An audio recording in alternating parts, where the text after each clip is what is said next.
నమస్కారం. ఘంటారావానికి స్వాగతం. ముందుగా ప్రధాన అంశాలు. పహల్గామ్ ఉగ్రదాడితో భారత్ పాకిస్తాన్ మధ్య యుద్ధ వాతావరణం. సన్నద్ధతగా యుద్ధ విన్యాసాలు చేపట్టిన భారత త్రివిధ దళాలు.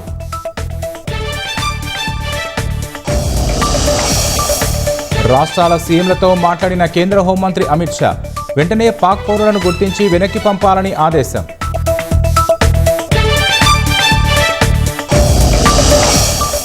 ఉగ్రవాదులకు నిధులు, శిక్షణ నిజమేనని పాక్ అంగీకారం. అమెరికా, బ్రిటన్ కోసమే పెంచి పోషించినట్లు ఆ దేశ రక్షణ మంత్రి ఖవాజా వెల్లడి. నల్ల రిబ్బన్లతో హైదరాబాద్లో ముస్లింల ప్రత్యేక ప్రార్థనలు. పాకిస్తాన్ ఉగ్రవాదానికి వ్యతిరేకంగా పెద్ద ఎత్తున నినాదాలు.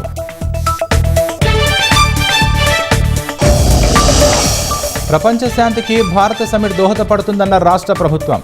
రాష్ట్ర ఖ్యాతిని విశ్వవ్యాప్తం చేయడమే లక్ష్యమన్న మంత్రులు.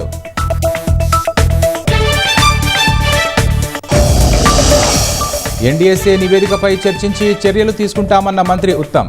కాళేశ్వరంపై బీఆర్ఎస్ నేతలు ప్రజలకు క్షమాపణలు చెప్పాలని డిమాండ్.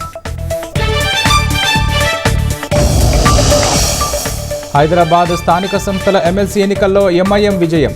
ప్రజా తీర్పునకు వ్యతిరేకంగా కాంగ్రెస్ ఓటేసిందని బీజేపీ ఆరోపణ.